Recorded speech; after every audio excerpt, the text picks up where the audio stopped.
yada, yada, yada, and all this crazy stuff. It's like, okay, I am allowed to be friends with people. I am allowed to. I just can talk to whoever I want, whenever I want, whenever they want. If they don't want to, if she, my guess, my point is, if this particular job coach wanted to have a somewhat of a relationship outside of work, fine, whatever. That's not exactly, if we were both cool with that, that's fine. If she wanted to be friends outside of work and, just, hey, absolutely fine with that. There's no. Some, I'm the type of person, I'll talk to anybody, almost anybody. I get along with everybody. So anyway, that was kind of going down, and that was weird. And if I kind of wish I had the courage to say to him what I would say to him now. He'd probably cry, or he's just, I don't know. He's a different character. I guess, without trying to be mean, he's probably somebody somebody you would want to stay away from. So now, where this job is 3 days a week, 2 hours a day. If you don't know anything about Maine, which I'm sure you do, because you either live in Maine because you're listening, because you're one of my friends and you're listening, or you're on, people know that in the Northeast it snows. Excuse me if I wet my whistle while I'm talking. Not something I would normally do on the air, because I'm normally not on the air this long. Normally I'm playing 10 in a row every hour. This is a special treat for you because I wanted to explain to you why I got into radio. Or my radio path, my radio backstory. Because I could just tell you why I got into radio, it'd be off the air. I got into radio because of Steve McKay, Mike Hale, Rob Green. Anybody, you know who you are. I got in radio because of you. But, like I said, wanted to give you a little backstory, so I did. I'm going to do that. I've been doing that. Okay, so it snows in the winter, obviously. And having this job 2 days a week, or 3 days a week, 2 hours a day. If it snows, it's not even worth it. Now, working with this company, this job placement company, they like to have meetings once in a while, and whatever the case might be. And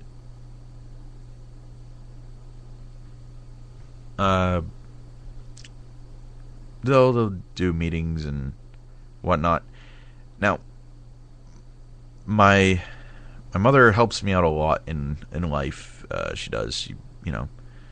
I can't drive, so she'll go get my groceries and bring them to me and whatnot. So when I was living over there, and she told me, she says, while we're gone, not really too hot about you going to do your job for 2 hours a day, 3 days a week. No problem. I'm sure there's a Bruins game on or something. This was, usually as an adult, I try to challenge them and be like, hey, look, I'm going to do this, I'm going to do this, I'm going to do this. But not going to pick up trash, yeah, that didn't hurt my feelings at all. Now, here's the thing. Now, this guy, Frank, I'm sorry, man, I got to throw some names in there. I got to call some people out. I just have to. Because that's just the kind of guy I am. And if I can do it and not get in trouble, I'm not getting in trouble. He's probably not going to listen. So, it is what it is. Now, whenever I would tell him, hey, look, my parents aren't too hot about me going into work because it's only 2 hours, it's snow on the ground, it's snowing, it's whatever. His favorite question is, what are you going to do if it's a job in radio? Case in point, this guy's never been in radio. Now, I will say this. He claims his claim to radio was a certain 1 hour show. I'm sorry, that's not radio. So my response would always be, well, Frank, a radio job is more than 2 hours a day, 3 days a week. What do you want?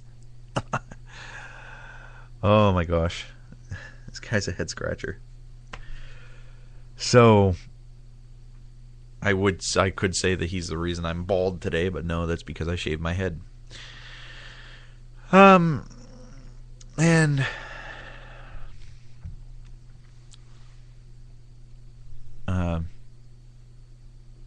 I basically quit my job. I quit that particular job because, come on, wouldn't you? You know you would. And the only genius move he did. Now, I know that I'm slamming him a little bit, and kind of enjoying the fact that I am a little bit. But I do have to say one thing. Frank and I did have a little bit of fun together, just a little bit. He took me to a Q106.5 party or something, and his intention was he was going to introduce me to a lot of people. Oh, this was funny because, excuse me, it's funny because we get in there, I already know half of these people. Hey Frank, this is so and so. Hey Frank, this is so and so. So it's like, all right. And he had me, I was in his office one day and he's like, hey, call WZON, talk about the Bruins. All right, sure, no problem. Now, his only genius move that I'm kind of not going to pat him on the back for because he did his job. He helped me find a job. If you do your job, your pat on the back is your paycheck. So he called me up or told me about this place called Microdyne. And all right, sure. What is it, Frank? When you hear Microdyne, you think of a small restaurant, which hopefully at this point it's not what that is. It's like, no, it's a call center. It used to be in VisionNet. Yeah. All right. So we go and we practice mock interviews because apparently I don't know how to have an interview or whatever. And so we go and have an interview with a great guy, a guy I wish I knew longer, by the name of Bill Schisler. He says, oh, Bill Schisler, he was in radio at one point. All right, I believe it. He has a small radio voice. Great guy, though. He really was. Now, before I got into Microdyne, and as a matter of fact, in 2000, I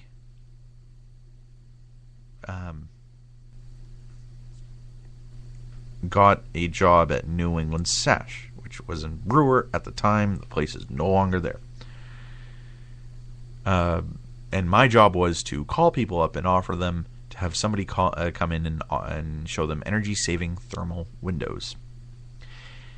And when they would say no, your rebuttals couldn't be like your own thing. You'd have to do it word for word in a script in an order. Our official call letters are WBOS. Old Town Arnold calls B105.7. It's 1 o'clock. So I only lasted there 2 weeks. And he's like, now, don't mention New England Sash. Why not? It's like, don't mention that you have a criminal history, don't mention to this convenience store that you were once arrested for stealing money. Or, I'm sorry, a bank. Let's use a bank. Don't mention to this bank that you were arrested once for stealing money, which I never was. I'm just using that as an example. Now, I can't believe that I contemplated actually not telling him about that. I ended up telling him about that, and he was like, he wasn't too happy. He was just like, what are you doing? Told you not to mention that. And it's like, look, here's the thing. If I'm going to work for you, and you're going to pay me, and it's a big company like that, I would like you to know everything there is to know about my history. About the history that you need to know about, which was my work history. So,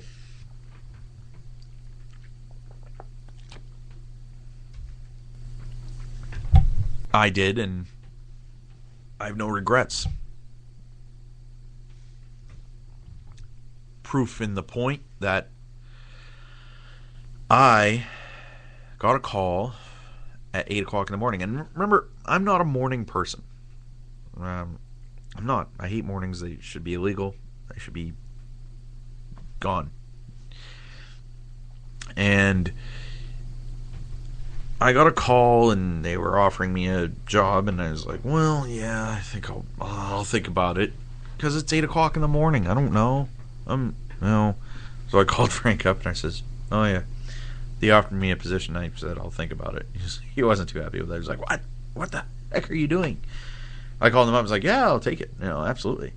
And so I took it, and had a stellar career there. I mean, Employee of the Month back in August of 2003. I was there for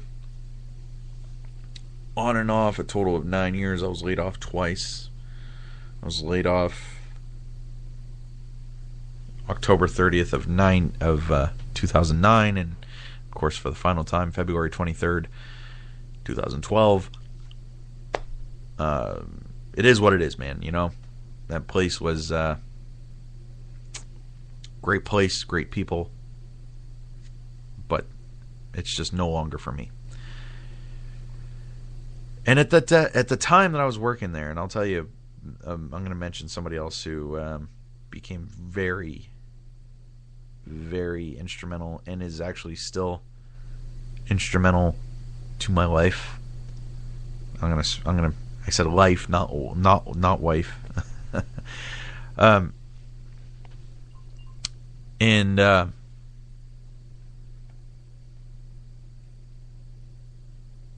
it was weird because while I was working there for the 9 years, I was okay with the fact that I wasn't on the radio. I was okay with the fact that I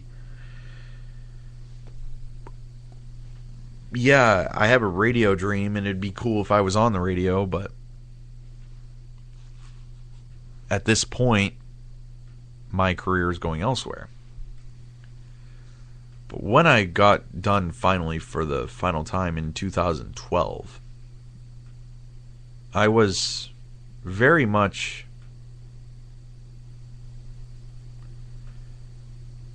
like, I can't believe that I was okay with the fact that I wasn't doing radio. And I really didn't think about that until I started doing this Spreaker, started doing this and that. And I was just like, it was something I needed to do. In 2003,